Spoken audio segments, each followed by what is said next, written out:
म्हणतो आपण. आणि याला ही टेप टाईप नेट लावलेली आहे वर 50%ची व्हाईट कलरची.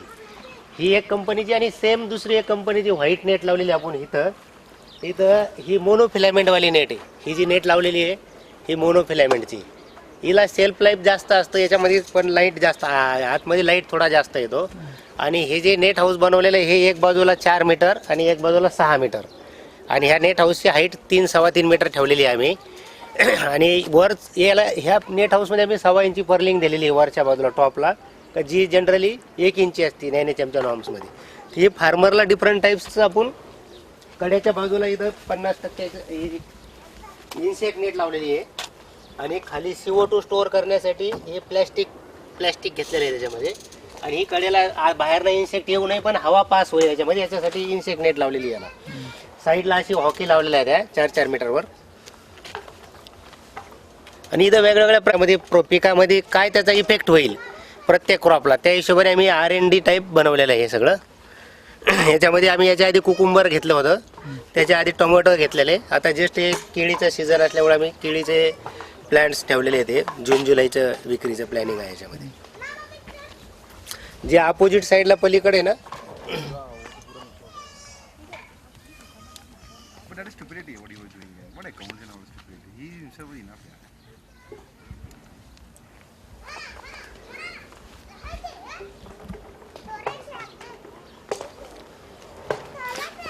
हे ह्या बाजूचं जे वर जे आपण फिटिंग सिस्टम आहे याची, हे पण तुम्ही याच्यामध्ये हे ह्या स्पेसेस मध्ये आपण 6 मीटर बाय 6 मीटरचा स्पॅन घेतलेला आहे. इथं जशी व्हाईट नेट होती हिरवी नेट लावलेली. हिरव्या नेटमध्ये ही मोनोफिलामेंटची नेट आहे. हिला सेल्फ लाईफ जास्त असतं. हिच्यामध्ये 50% लाईट आतमध्ये येतो. आणि इथे ही 50% नेट लावली, पण ही मोनोफिलामेंटची आपली ही टेप टाईप नेट आहे. ह्या नेटमध्ये कूलिंग इफेक्ट थोडा जादा भेटतो. हिला shelf life as compare to कमी यायचं. त्याच्यानंतर इथं पुन्हा याला पण आम्ही 6 मीटर बाय 6 मीटर घेऊन वर टॉपला 1.25 इंचीची पर्लिंग घेतलेली नेट हाऊसमध्ये. आणि साईडला इन्सेक्ट प्रूफ नेट आणि हे लावलेलं आहे, आप्रन लावलेलं आहे. त्या लास्ट बे हा 6 मीटर बाय 6 मीटर वर ही 35% ब्लॅक नेट लावली आहे मोनोफिलामेंटची, आपली साधी टेप टाईप नेट ही.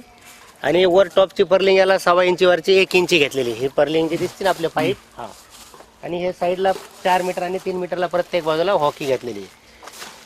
तर ह्या नेट हाऊसमध्ये मी ह्या ठिकाणी फार्मरला शेतकऱ्याला जर कधी नेट आणि खाली प्लॅस्टिक पाहिजे तर तो वापरू शकतो. ह्या हिशोबाने इथं मी फिटिंग घेतलेली. दुसरीकडे आपण पूर्णपणे नेट घेतलेली, ती हिरव्या कलरचे ते दिसतंय ना, सुरुवातीपासून पूर्ण नेट लावलेली ग्रीन कलरची. फार्मरला चूज करण्यासाठी हे सगळे ऑप्शन्स आपण इथं डेमो प्लॉटमध्ये घेतलेले आहेत. आणि टेक्निकली आणि NHMच्या नॉन सबसिडीसाठी ॲक्च्युली इन्सेक्ट नेट आणि खाली प्लॅस्टिक आप्रन लागतं, तर त्या बाजूला ते लावलेलं आहे. याच्यामध्ये सगळ्या फार्मरच्या गरजेनुसार आपण घेतलेलं आहे. याच्यामध्ये भाजीपाला नर्सरी किंवा जे भाजीपाल्याचे रोपाची नर्सरी आपण ग्रो करू शकतो. याला फ्लॅट टाईप नेट हाऊस म्हणतात. याची जमिनीपासून 3 मीटर उंची आहे.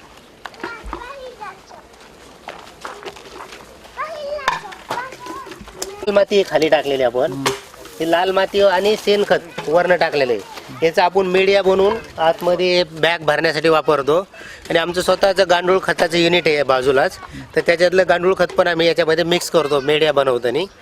ही माती एकदम व्हर्जिन असते. ही जी रेड सॉईल आहे ही पूर्ण व्हर्जिन सॉईल आहे. याच्या आधी कधी याच्यात कुठलंही पीक घेतलेलं नाही आहे.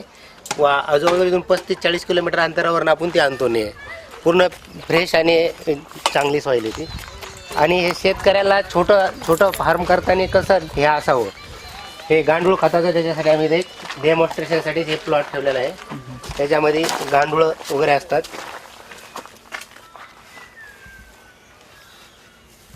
शेतकऱ्याला स्वतः हे दिसतंय अर्थोम, जो आपला पॉली हाऊस मधील कचरा निघाल त्याच्यापासून आपण पुन्हा हे स्वतःच गांडूळ खत आणि हे तयार करू शकतो. हे फार्मरला हे जे साधं एक बेड आहे आणि याच्यामध्ये आपण जे स्लरी निघते याच्यातली ती याच्यातून आपण कलेक्ट करून पुन्हा ते ड्रीप थ्रू झाडांना देतो. हे हार्वेस्ट केलेलं गांडूळ खत. याच्यात दुसरा नेट हाऊसचा प्रकार हा टनेल टाईप नेट हाऊस. मग याची जमिनीपासून 4 मीटर उंची असते आणि वरच्या बाजूला हे राऊंड शेप केलेलं आहे याला. त्याच्यामध्ये पाणी थोडं कमी आतमध्ये येतं, जसं म्हणजे राऊंड पाणी खाली एका दोन्ही बाजूला पाणी जातं याच्यामध्ये. याच्यामध्ये पण आम्ही 2 प्रकारच्या नेट वापरल्या. एक हिरवी नेट वापरलेली आहे, याचा खाली प्लांट्सला काय त्याचा फायदा होईल आणि व्हाईट जर नेट लावली तर त्याच्यापासून काय फायदा होईल, तर दोन्ही आम्ही त्याचा अभ्यास करण्यासाठी वेगवेगळ्या कंपनीचे वेगवेगळे 2 नेट लावलेले आहेत त्याच्यामध्ये.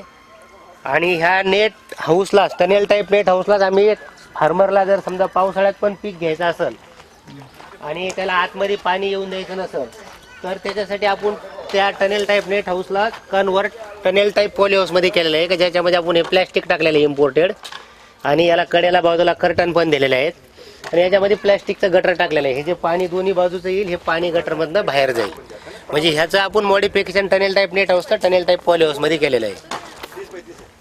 आपण आतमध्ये टनेल टाईप नेट हाऊसमध्ये आपण ह्या बाजूचा असा एक राऊंड आर्क येतो आणि याची उंची 4.25 मीटरपर्यंत असते. याला वरनं 50% आपण नेट टाकलेली आहे. मोनो ही टेप टाईप नेट आहे. साईडच्या बाजूला याला इन्सेक्ट नेट आणि खाली CO2 रात्री जे झाडं सोडतात तो स्टोअर व्हावा म्हणून त्याला आपण खालच्या बाजूला प्लॅस्टिक 1.5 मीटरचं लावलेलं आहे. रात्री जे झाडं CO2 सोडतात तो CO2 गॅस हा जड असतो, त्याच्यामुळे तो खालच्या बाजूला स्टोअर राहून दुसऱ्या दिवशी त्याचा आपल्याला फोटोसिंथेसिससाठी उपयोग होतो. आणि हे इन्सेक्ट नेटमधून हवा पास होती पण इन्सेक्ट आतमध्ये येणार नाहीत. आणि याची हाईट जास्त असल्यामुळं याला थोडं व्हेंटिलेशन चांगलं होतं, प्लांट्सला ग्रोथ करण्यासाठी पण त्याचा फायदा चांगला आहे. याच्यामध्ये आम्ही आता सध्या तरी नर्सरी करतोय. शेतकऱ्यांच्या गरजेनुसार आम्ही वेगवेगळ्या प्रकारचे भाजीपाल्याचे रोपं बनवून शेतकऱ्यांना देतो. ह्या टनेलमध्ये आपण 2 प्रकारची नेट वापरलेली इथं व्हाईट आहे आणि त्या बाजूला ग्रीन आहे. तर तो त्याचा इफेक्ट प्रॅक्टिकली शेतकऱ्याला दिसावा दोन्ही क्रॉपमधला, किंवा उन्हाच्या टायमाला कुठं लाईट कमी येते किंवा कुठं कुलिंग इफेक्ट वाटतोय तो प्रत्यक्ष पाहिल्यानंतर तो ज्याला जी गरज आहे त्याप्रमाणे आम्ही आमचा मेन विषय आहे का शेतकऱ्याला नेट हाऊस पॉली हाऊसमध्ये त्याची शेती सक्सेस कशी होईल त्या हिशोबाने आम्ही हे वेगळ्या रिसर्चच्या हिशोबाने वापरलेले आहेत. आम्ही एकाच ठिकाणी हे वेगवेगळ्या ट्रायल घेतो इथं. याला पुढं त्या शेतकऱ्याला जर आपल्याला नेट हाऊसमधनं पॉली हाऊसमध्ये कन्वर्ट करायचं असेल तर आपण हे ह्या प्रकारे वर प्लॅस्टिक आणि इथं स्लायडिंग नेट लागलेली याला.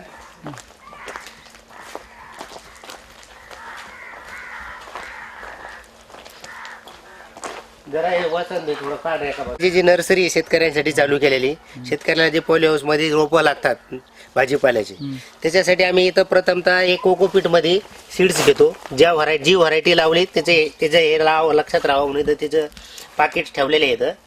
हे याच्यामध्ये कोकोपीट मध्ये सीड्स टाकलेले असतात. याला आम्ही 4 ते 5 दिवस असं पूर्ण झाकून ठेवतो. त्याच्यामुळे याला हीट कॉन्स्टंट मेंटेन झाल्यानंतर सीड्स जल्दी म्हणजे फुगलं जातं लवकर.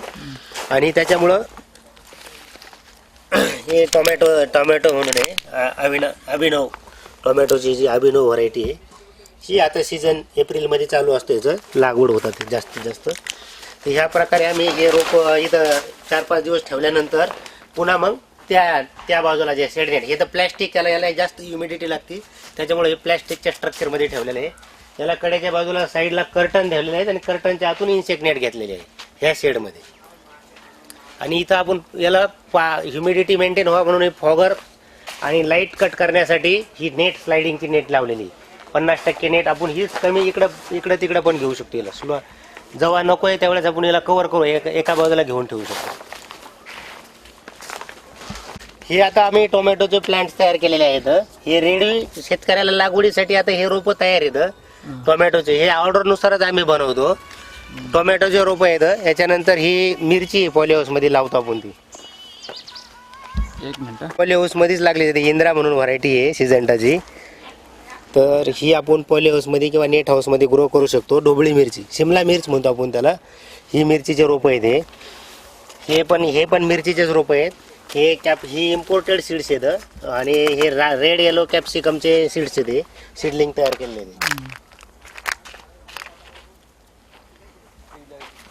आणि इथं पिवळी मिरची ही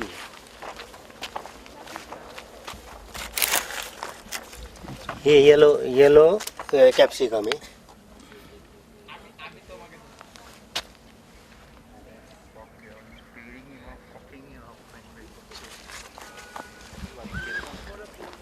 ही ओपन फील्डला जी लागते आपली गरिमा किंवा सितारा जे म्हणतात ना, ही वेगळी. ही रेग्युलर, ही उघड्यावर जी लावतो आपण ती मिरची, छोटी मिरची.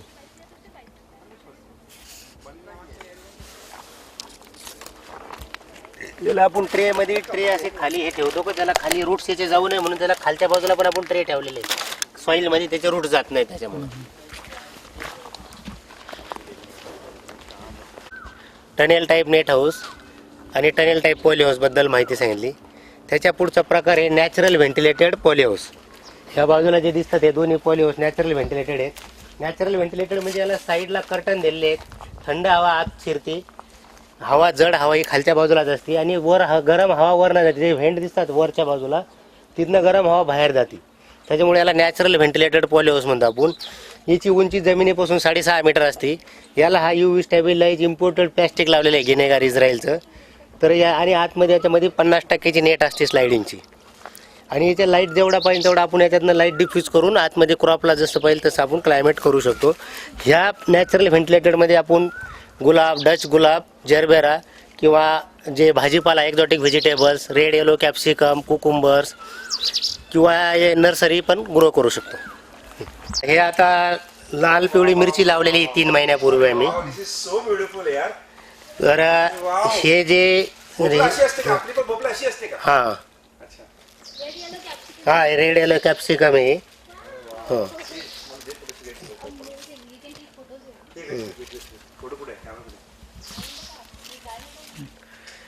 ही मिरची आपण पर स्क्वेअर मीटरला आम्ही 3 प्लांट्स लावतो याच्यामध्ये हे रेड सॉइलवर आपण बेड बनवलेले आहे. त्याच्यामध्ये याच्यात आपण 2 ड्रिपच्या लाईन टाकल्या आहेत खाली. इथं जे आहे ना प्रत्येक दोन बाजूला 2 ड्रिपच्या लाईन टाकलेल्या आहेत. याला 2 ड्रिपच्या लाईन आहेत. 2 झाडामधलं अंतर 45 सेंटीमीटर आहे. एका झाडाच्या आपण या 4 ब्रँच अशा मेंटेन करून वर इथं जवळजवळ हे 4 मीटरपर्यंत 12 फुटापर्यंत ही झाडाची उंची वाढती.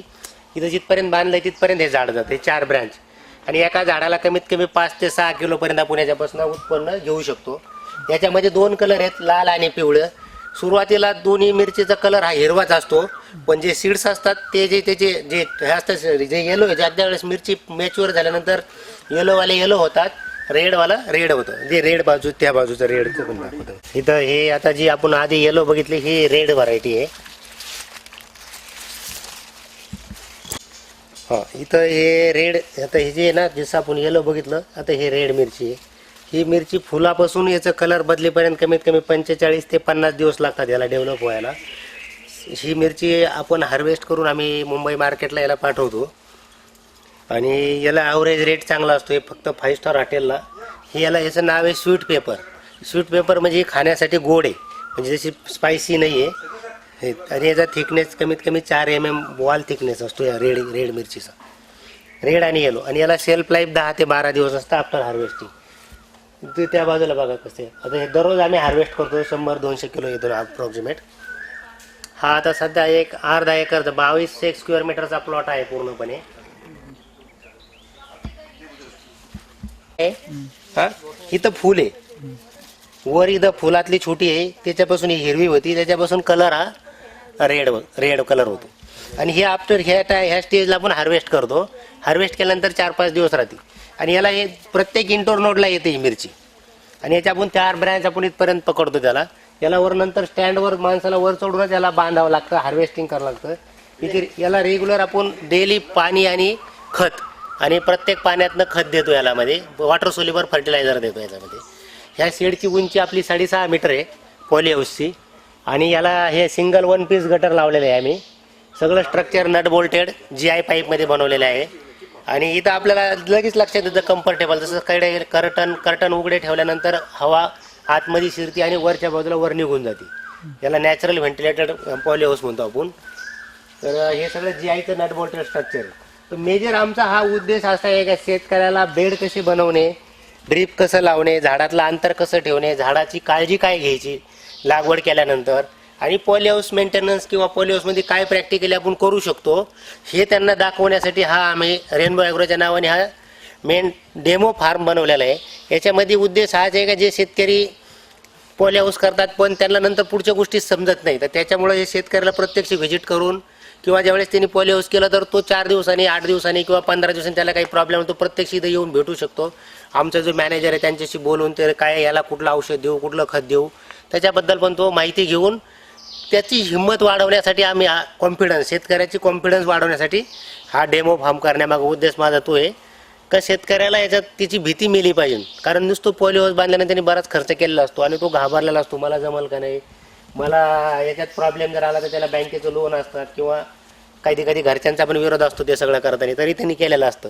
तर त्याला कॉन्फिडन्स वाढावा याच्यासाठी आम्ही वेगवेगळे क्रॉप कधी कुकुंबर कधी चेरी टोमॅटो कधी बीफ स्टिक टोमॅटो वेगवेगळे हर्ब्स असे घेऊन म्हणजे शेतकऱ्याला ते कॉन्फिडन्स आला पाहिजे त्यासाठी आम्ही हे वेगवेगळे पिकं पण इथं घेतो. आणि त्याच्याबरोबर शेजारी जी नर्सरी दाखवली आपल्याला मी नेट हाऊसमधली त्या प्रकारे शेतकरी वेगवेगळ्या लोकेशनमध्ये वेगवेगळ्या एरियामध्ये जेव्हा तिने बांधीन त्या एरियात तो तशा प्रकारे तो ग्रो करू शकतो हे त्याला ते दाखवायचं आहे. आणि आज आम्ही त्याच्याबरोबर त्याला तो इनपुट सप्लाय करण्यासाठी ती नर्सरी पण चालू केलेली आहे. हे आमचा दोन्ही पण त्याच्यामध्ये उद्देश आहे. चल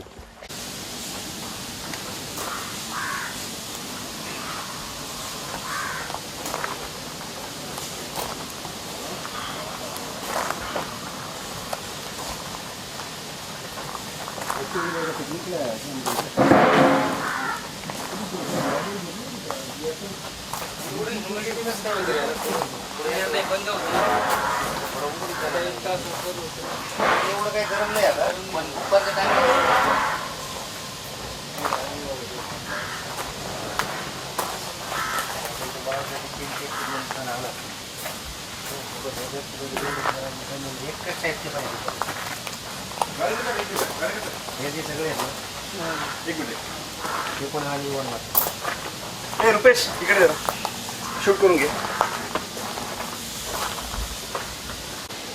नमस्कार, मी महाराष्ट्र.com मध्ये आपलं स्वागत आहे. आज आपण इथे आलेलो आहोत गीता ॲग्रो बायोटेक कंपनीमध्ये आणि आमच्या समोर आहेत त्याचे फाउंडर मिस्टर गाडेकर साहेब.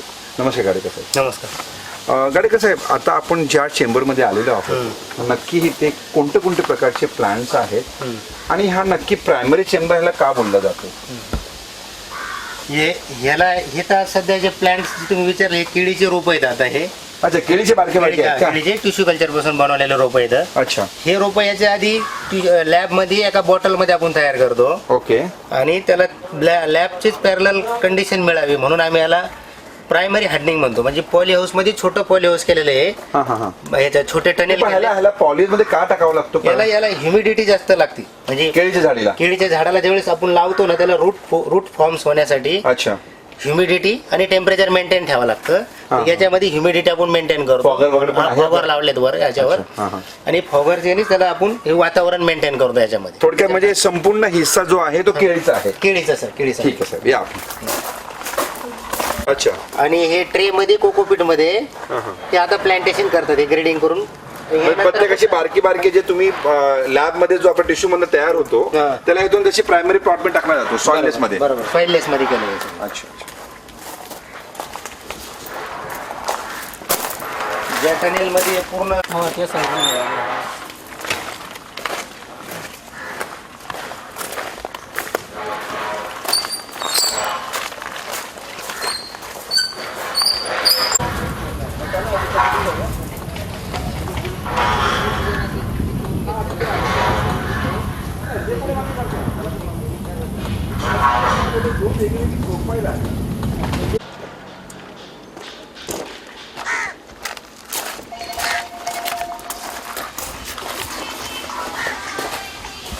आणि या सेकंडरीला गेलो. हा केळाचा आपला जो प्लांटेशन आहे किंवा आपण त्याला सेकंडरी हार्डिंगला म्हणतो तिकडनं त्या प्रोसेस पासून या प्रोसेस यायला किती वेळ लागतो साधारण? तिथं 1 महिना असतात ते छोट्या टनेल मध्ये रोप. ओके. त्याच्यानंतर त्याला रूट फॉर्म होतात त्या कोकोपीट मध्ये सॉइललेस मीडिया. बरोबर.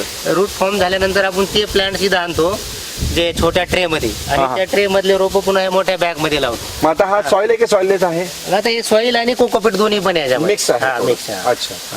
एक ट्रे जरा चव्हाण साहेब ते आणायला लावते ना इकडं तो जे लावतात तोच प्लांट जरा डेमो करून घ्या ना. हा, कॅमेरा समोर करून घ्या. हा, हे प्रायमरी मधनं हे असं याला रूट अच्छा, root तयार झालेले आहेत. हा. ज्यावेळेस लावलेलं तुम्ही बघितलं ना, त्याला रूट्स नव्हते, नव्हते, दिसते बरोबर. होते. तर याला म्हणजे एक महिन्यानंतर ही साधारण हा. एक माझी बेबी आहे. हा 1 महिन्याची बेबी आहे. त्याच्यानंतर आपण याला हे मीडिया आता याच्यातलं जेवढं अन्न ह्या रूट्सने घेतलेलं आहे, अच्छा. त्याला जास्त अन्न मिळावं म्हणून आपण ही मोठी बॅग आता वापरलेली आहे. जसे याच्यात- नर्सरीमध्ये हा, असतात तसे. हा, याच्यामध्ये पुन्हा आपण आता कोकोपीट आणि सॉइल आणि दुसरे ऑर्गॅनिक खतं ऍड केलेले.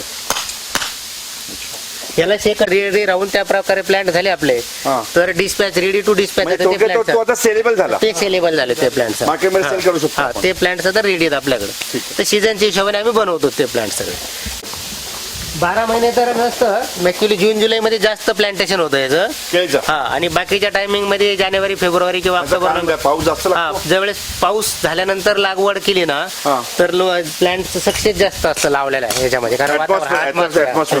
त्याच्यामुळे जास्त तर त्या आपल्याकडे सगळं ऍटमॉस्फिअर तयार केलेलं आहे म्हणतात ना तुम्ही. आहे. नाही, हे जे प्लांट लागतात ना, हे डायरेक्ट नंतर याच्यामध्ये लागतं ना, सॉइल मध्ये. हे ओपन फील्डला उघड्यावर अच्छा, ओपन फील्ड. अच्छा, ओपन लँड. उघड्यावर शेतकरीकडे. शेताकडे लागणार, तर शेतामध्ये लावताना त्यावेळेस त्याला जर क्लायमेट चांगला असेल ना, हा हा हा. तर त्याच्यात त्याचे झाडं मरत नाही जास्त. अच्छा, आणि पावसात लवकर ग्रोथ हा, होते. लवकर ग्रोथ होती. त्याचं कारण ते आता हे प्लांट आपले रेडी आहेत, म्हणजे विक्रीसाठी रेडी आहेत आता. या स्टेजचे प्लांट साधारण एक प्लांट कितीला पडतो साहेब? हे आपण 13 रुपयाला एक प्लांट देतो. 13 रुपयाला. आणि एका फार्म यार्डला असं समजा एक अर्धा एकर जमीन असेल, म्हणजे 1 एकरला एक 1350 झाडं लागतात अप्रॉक्सिमेट. 1350 झाड लागतात एका टायमाला. हा, एका 1 एकरसाठी.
जेव्हा आपण लॅबोरेटरीमध्ये येतो, लॅबोरेटरीमध्ये प्रथम घुसल्यानंतर आपल्याला आपला फ्रेश व्हावं लागतो. म्हणजे हात धुणे हे महत्वाचं आहे, का की जे प्लांट्स आहेत, प्लांटला डिझीज लागू नये किंवा एखादा व्हायरस लागू नये म्हणून. जसं आपण एखादा मेडिसिनल प्लांटला जातो, तसा हा एक प्रॉपर प्लांटिंगचा स्थिती आहे. जसं मी हात धुते, हात पाय सगळे धुवा लागतात. तिकडे हँड फूड वॉश करता येतो, आणि त्याने इथे लिहिलेलं आहे की वॉश लेग्स अप टू नीज. हे मी सुद्धा इथे वॉश करतोय. त्याचं कारण असं आहे की 1-2 मिनिटांमध्ये आपण लॅबमध्ये जाणार आहोत. आपण जे सुरुवातीला एअर कटायला लावलंय हा, आपण याकडे लावलंय का की ते आपल्या सगळं आगतला हीट मिळते. चेंजिंग रूम केलेले आहे. आपल्याला एक लॅबमध्ये म्हणजे एक फार्मास्युटिकल कंपनी जसं आपल्याला कपडे किंवा एप्रिल घालावं लागतात, तसं मी सुद्धा एप्रिल घालतोय. त्यांचं एप्रिल, त्यांचे कॅप्स त्यांचे बांधलेले आहे. इथे असं कुठल्याही माणसाला परवानगी नाहीये. हे स्टेरिलाइज केलेले सगळे एप्रिल झाले. जसं की मी तुम्हाला जसं मगाशी बोललो, आपल्या प्रेक्षकांना ही माहिती देतोय की जसं एक फार्मास्युटिकल कंपनीला जसं आपण फार्माकडे लक्ष देतो, तसं इथे सुद्धा लॅबमध्ये आपल्याला एक एप्रिल, स्टेरिलाइज एप्रिल घालून जावं लागतो. जसं आपली गाडीकडे साहेब एप्रिल घालतात, मला सुद्धा लॅबमध्ये परवानगी नाही आहे, म्हणून मी हे एप्रिल घालतोय. एप्रिल घातल्यानंतर त्यांना त्यांचे मास्क पण दिले गेलेले आहेत, त्यांचे कॅप्स आहेत. अंगातली आपली गरमी किंवा हीट ती निघाली पाहिजे, किंवा आपले उष्णता त्या पर्टिक्युलरच्या गेलेले पाहिजे.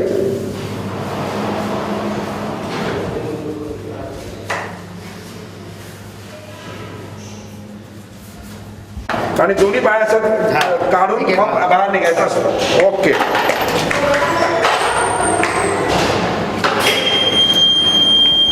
मांडणी करतो. ऍक्च्युली आपण हे ग्रोथ रूम फर्स्ट आहे आपलं इन्क्युबेशन रूम मध्ये जिकडे त्यांना पर्टिक्युलर डिग्रीमध्ये पहिला पासून स्टेप केला जातो.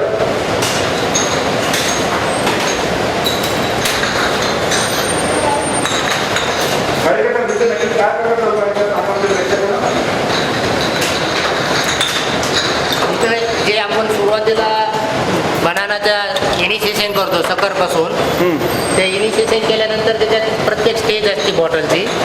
तर त्या आता हे जे स्टेजेस वेगळ्या वेगळ्या स्टेजमध्ये आपण प्लॅन्ट कटिंग करते आधी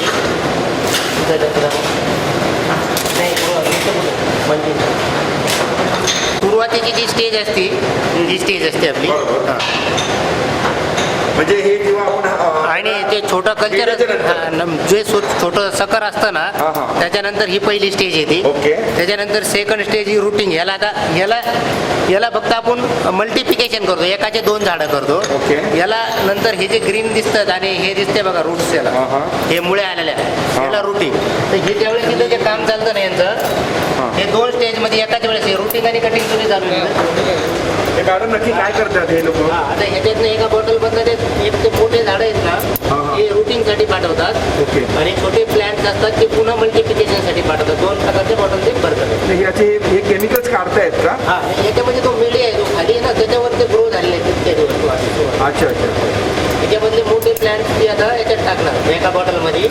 ते पूर्ण बाहेर जाणार म्हणजे प्रायमरी. ओके. जे छोटे असतात ते पुन्हा मल्टीसाठी जाणार. हे सर केळीचं झाड आहे सगळं हे साहेब? सगळे केळीचे सध्या झाड आहेत आणि केळीचं आपलं सीझनच्या हिशोबाने आमचं प्लॅन्टेशन.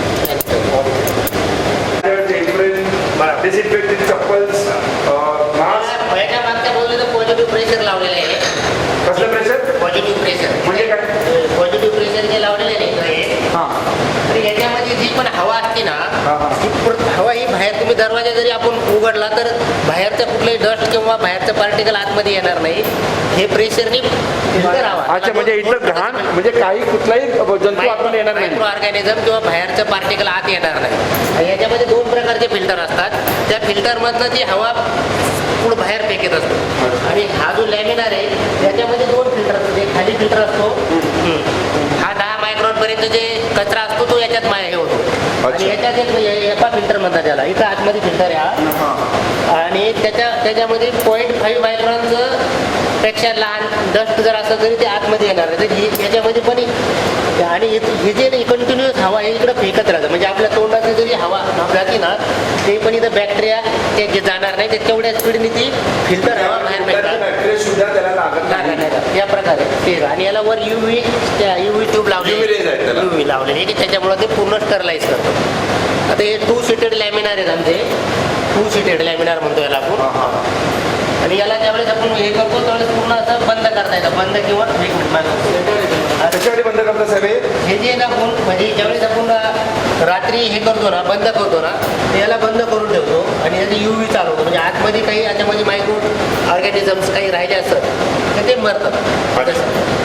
किंवा जवळच बंद असताना बाहेरनं जाण्याचा चान्स असतो काही डस्ट पार्टिकल किंवा ते गेले नाही पण. हे प्रोडक्शनचं बघतात आणि मग साहेब पण बघतात आतमध्ये 2000. अच्छा, दोन्ही म्हणजे प्रोडक्शन तर चव्हाण साहेब किंवा मगर साहेब पण तुम्हाला याची प्रोसिजर अजून कारण या मगर साहेब रूम नंबर 1 मध्ये ग्रोथ रूम नंबर 1 आणि तिकडे सुनील साहेब आहेत आणि मगर साहेब.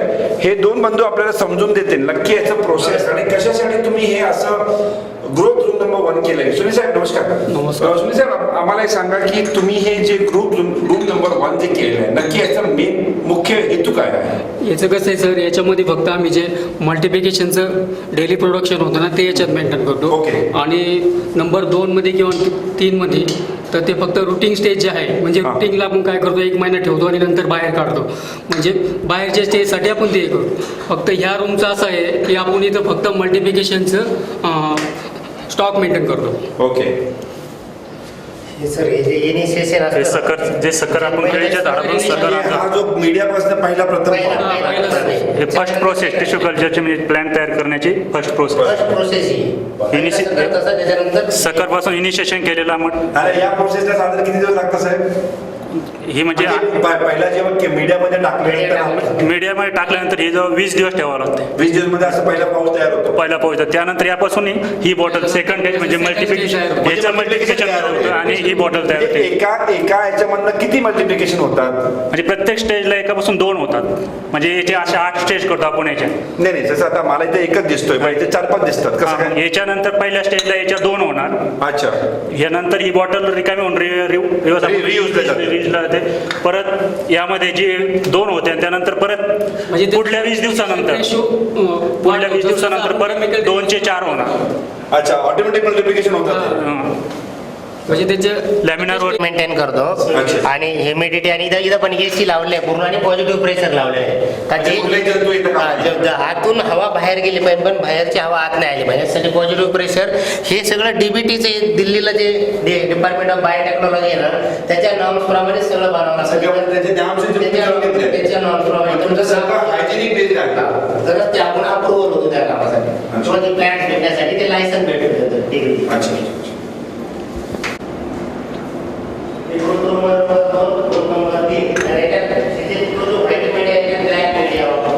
सुनील साहेब आणि मागाचं दोन्ही या जर बघू जायचं काय नक्की याच्यात रूम नंबर 2 मध्ये रूम नंबर मध्ये काय फरक आहे?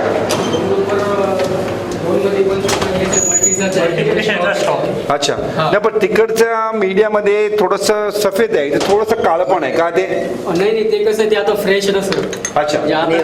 हे कसं ओल्ड झालेलं आहे. अच्छा म्हणजे हे सेकंड स्टेप आहे. सेकंड स्टेपला पुढच्या स्टेपला. आता इकडे मल्टिप्लिकेशनचं किती म्हणजे किती प्रमाण आहे मल्टिप्लिकेशन इकडे बसणं? म्हणजे तिकडे कसं आहे तिकडे आमची आता 3rd सायकल चालू आहे आणि इकडची जी हे स्टेज आहे तर आता म्हणजे 8 सायकल पर्यंत आलेली आहे. म्हणजे असं सायकल वाईज पण आपण हे केलंय मेंटेन. म्हणजे त्याला काही असे स्टँडर्ड आहेत स्टँडर्ड सायकल वाईज आणि लॉट वाईज त्याला मेंटेन केले म्हणून ते रूम वाईज ठेवलेले आहे सगळं. अच्छा. म्हणजे काही गोंधळ होतं कामा गोंधळ होतं नाही का? जे काय आहे त्याच्या प्रोग्रेसच्या हिशोबाने तुम्ही त्याला मेंटेन करून ठेवलं आणि क्लोन वाईज त्याला मेंटेन केले. म्हणजे आपण कधी बॉटल बघितले तुम्ही कोणी बनवली त्याच्यावर सगळं दिलेलं आहे. अच्छा म्हणजे बॅच नंबर सांगा जसं आपण एखाद्या फार्मास्युटिकल कंपनीला बॅचेस करतो तसं इकडेही बॅचेस आहेत बरोबर ना? म्हणजे डेट ऑफ इन्कॉर्पोरेशन ते आतापर्यंत प्रोसेस लॉट नंबर काय आहे त्याचा कोणता ऑपरेटर कोड काय आहे सगळं म्हणजे फुल्ली कम्प्युटराइज्ड मेकॅनिकल सिस्टम आहे. त्याला पूर्ण अख्ख्या लॉटला एक आपण समजा पूर्ण आता ट्रे म्हणजे मेंटेन करून ठेवता म्हणजे दुसरा नवीन माणूस जरी आला की त्याच्या लक्षात येतो. आणि हे बघितलं की त्याला सगळी हिस्ट्री कळणार आहे कुठला क्लोन होता किती तारखेला केलेलं कुठल्या लेबरने केलेलं हे सगळं त्याच्यातनं आणि किती दिवसाचं झालं. आता आपण चाललोय रूम नंबर 3 ला.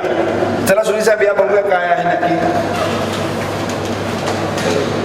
याच्यात काय करतो सर आपण याच्यात फक्त रुटीनचे जे केलेले प्लॅन आहेत ते या रूमसाठी हे करतो यूज करतो. म्हणजे हे रूम नंबर 3 म्हणजे नक्की काय त्याच्यात काय फरक आहे? म्हणजे फक्त रुटीनचे जे आपण हे प्लॅन टाकले ना आपण बाहेर काढायसाठी त्याच्या आधीची स्टेज म्हणजे जे तुम्ही सॉइल मध्ये जे टाकणार आहे त्याचा हा शेवटचा भाग प्रायमरी म्हणजे सॉइल मध्ये टाकण्याच्या अगोदर सॉइललेस मध्ये जे टाकतो ना प्रायमरीला आपण त्याच्या अगोदरचे पार्ट आहे.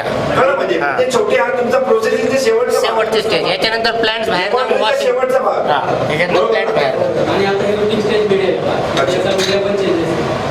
काही वेळा आपल्या देशातून असेही लोक एक्सपोर्ट करतात. करतात काही प्लॅन्ट्स असे एक्सपोर्ट करतात. हे नेकेड प्लॅन्ट फक्त वॉश करून नेकेड प्लॅन्ट आणि हा जो रुटिंगचा मेड याच्यामुळे आपण चारकोल ऍड करतो याच्यामध्ये आम्ही थोडं ज्याने रूट फॉर्मेशन फास्ट होतं याच्यामध्ये. अच्छा.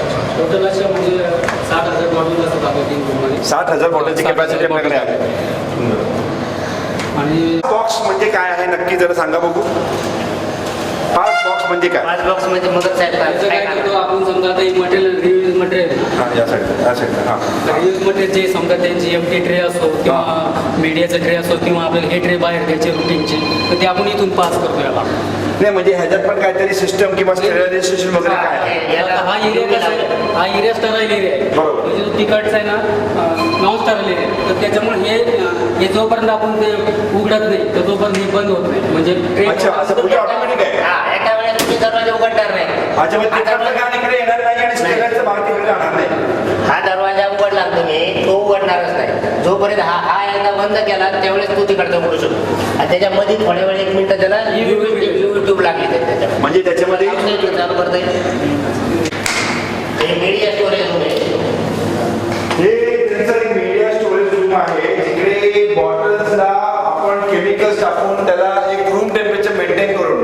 म्हणजे चिलनेस ॲटमॉस्फिअर करावं लागतं. काय टेम्परेचर आहे ते 22 ते 23. 22 डिग्री टेम्परेचर आहे. म्हणजे एसीचा रूम जसं आपण घरी एसी लावतो त्या टेम्परेचरला. याला ह्या रूमला पण स्टराईल रूम आहे. हा. याच्यामध्ये जो आम्ही पलीकडचा room- त्याच्यामध्ये मीडिया आहे तयार झालेले दिसतंय आपल्याला. त्यांनी मीडिया तयार करून त्याला एक मेंटेन करून ठेवलेला आहे. मीडिया म्हणजे हा थोडक्यात त्यांचा मॅन्युअर आहे. म्हणजे आपण जी झाडी बघतोय बाहेर त्याच्यातला हा त्यांचा एक मदर आहे. त्याच्यापासून सगळं तयार होतं. पण त्याला मेंटेन करण्यासाठी ISO स्टँडर्ड त्यांनी DBT स्टँडर्ड मेंटेन केलेला आहे. आणि खरोखर आज मला आनंद होतोय की मी गीता ॲग्रो बायोटेकमध्ये आलो. आज लोकांना हे मलाही स्वतःला आनंद होतो. त्यांनी फुल्ली प्रोफेशनल फुल्ली सिस्टमॅटिक काम करून ठेवलेलं आहे सर. हा जो मीडिया बनवतो ना आपण याला 3 दिवस इथं ठेवतो. त्याचं कारण काय, जर ह्या मीडियामध्ये जर काही कंटॅमिनेशन वगैरे जर आलं तर याला बॅक्टेरिया आला तर हा मीडिया पुढे प्रोसेसला आम्ही पाठवतच नाही. अच्छा. इथं सिलेक्ट करून 2 म्हणजे बायोफिकेशन इकडेच करून जर इथं 100 बॉटलमध्ये 2 बॉटल खराब निघाल्या तर इथंच ठेवतो आम्ही आणि त्याला इथं तिथून बाहेर पाठवतो येणार. असे डॅमेजेस कितीचा प्रकार पर्सेंटेज किती असतो असा? एक 2% पर्यंत असतं. तेवढंच. चला आणि अजून परत 5 बॉक्स ह्याच्यामध्ये आपण जर बघायला गेलो तर ह्याच्यामध्ये UV रेज आहे. ह्याची स्पेशालिटी काय जर सुनील साहेब सांगायला लोक काय त्याचं कसं आता आपण तिथे हे बनवतो मीडिया बनवतो हा. डायरेक्ट आपण तिथं मीडिया घेतो त्याच्यासाठी हा बॉक्स यूज होतो. म्हणजे तिकडचा बाय इकडे येता कामा नाही, इकडचा पुढे तिकडे जाणार नाही. म्हणजे हा स्टेरलाइज हा पण स्टेरलाइज पूर्ण करायला आहे. जर त्यावेळेस लावलं ऑटोमॅटिकली खूप लागणार आणि 2 मिनिटं दरवाजा उघडतो. 1 मिनिट म्हणजे 50 सेकंदापर्यंत कुठलाही दरवाजा उघडणार नाही. ते UV मध्ये ते इकडे जोपर्यंत ते टोटल त्याला क्लिक करणार नाही तोपर्यंत दरवाजा उघडणार. त्याला सेन्सर म्हणजे खरं म्हणायला गेलं की ते DBT स्टँडर्ड तुम्ही टोटल मेंटेन केले.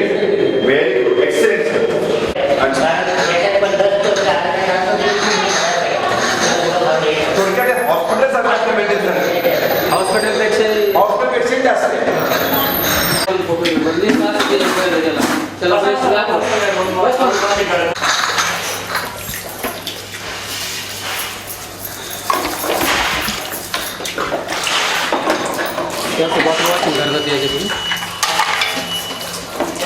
पावडर आणि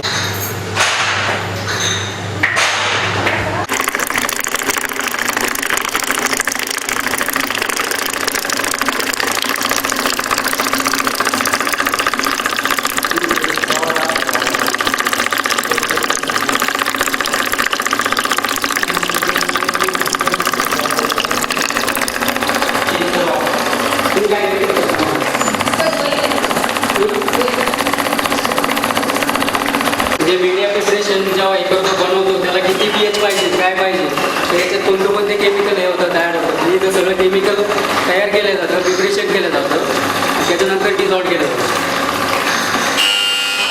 त्याला pH मीटर म्हणतात. याचं बॅलन्स ॲडव्हेन्सी बॅलन्स म्हणतात त्याला.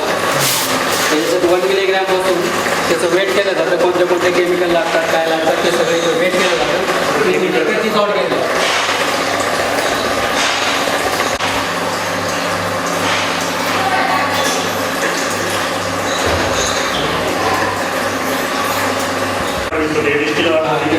डिस्टिल वॉटरचं पण म्हणजे याला लागणारं पाणी पूर्ण प्युअर डिस्टिल वॉटर.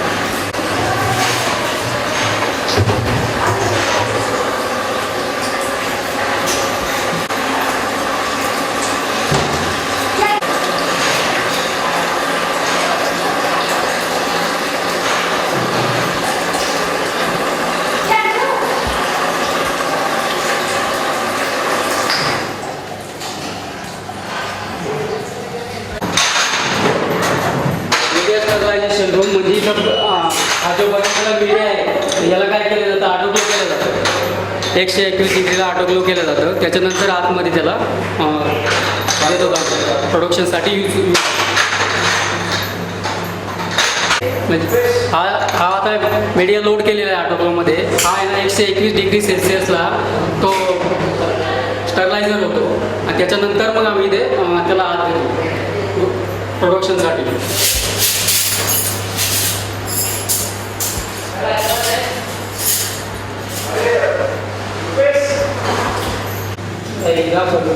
इथं काय करतात हे जे प्लांट येतात ना आतमधून त्याचं ग्रेडिंग करतात या टेबलवर. म्हणजे प्लांट वॉश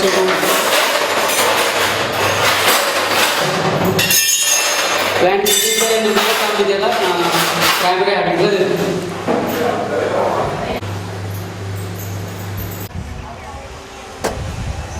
क्या हुआ है?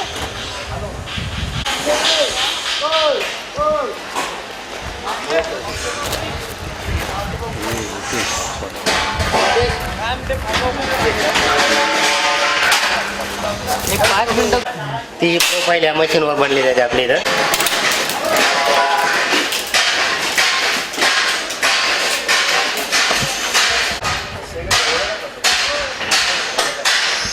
गटर बनवतो ना आपण, हे 500 mm विड्थ, अर्धा मीटर विड्थची कॉईल येते.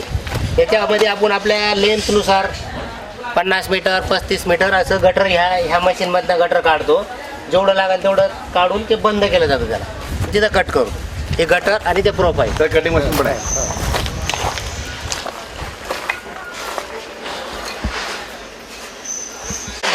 त्या मशीनवर बांधलं जातं तिथं.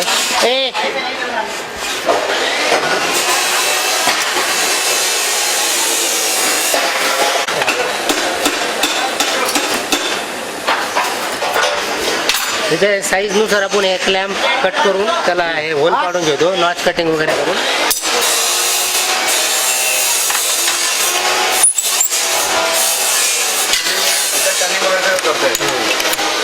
म्हणजे हा क्लॅम्प आहे. ह्या क्लॅम्प आहे, फिटिंग मेटल मला ते बनव ना अजून चालू.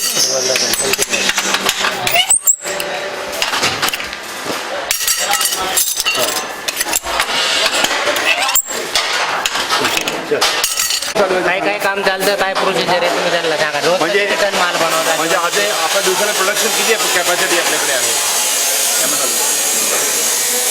सध्या 11 टन प्रोडक्शन तयार करतो. 11 टन किती दिवसाला? 11 टनचे प्रोडक्शन होईल येतं. म्हणजे आपल्याकडे कॅपॅसिटी किती आहे सर? आपण दिवसाला 1 एकर तयार करू शकतो. एक तयार करू शकता, 1 एकर. वाव. आणि प्रोसिजर काय आहे सर? हे नक्की काय? आपण वेल्डिंग करून देतो. हां 8 मीटरचे बॉटम, 4 मीटरचे बॉटम असे 2 प्रकार असतात. आणि ज्याच्या खाली कटर येतं. 8 मीटरच्या बॉटमच्या याच्यावर कटर असतं. अशी त्याला गाठर असते, त्याला जॉईंट्स आहेत सर. आपण कॉलम असतो आपला.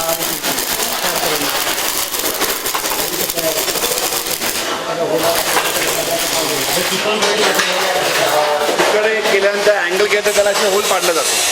हो होल मशीनवर होल पाडलं. हे तुम्ही बघता इथे होल पण त्यांच्याकडे टोटल त्यांच्याकडे प्रोडक्शन युनिट आहे. आपण पहिला बघितलं त्यांच्याकडे रॉ मटेरियल ते फ्रेमिंगपासून क्लॅम्प तयार करणे, रॉड तयार करणे, रॉडपासून अँगलपासून होलिंग. त्यांच्याकडे दिवसाला 1 एकरची कॅपॅसिटी आहे. 1 एकर. कुठलाही शेतकरी जर पाहिजे असेल त्यांनी गोविंद ग्रीन हाऊस कन्स्ट्रक्शनमध्ये संपर्क करावे. त्यांच्याकडे इन हाऊस सगळं आहे.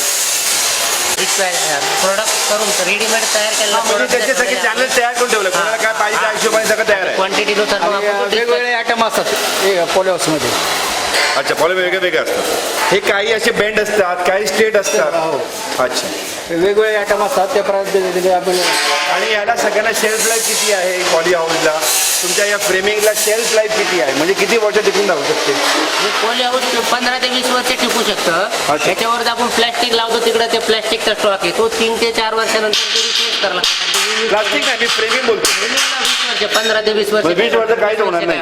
हे सगळं MS आहे. नाही हे GI पाईप आहे आणि हे सगळं नट बोल्ट स्ट्रक्चर आपण हे खोलून नंतर शिफ्ट पण करू शकतो. कुठं अच्छा, डिस्मॅन्टल पण करते. डिस्मेंटल पण करू शकतो. सगळं नट बोल्ट.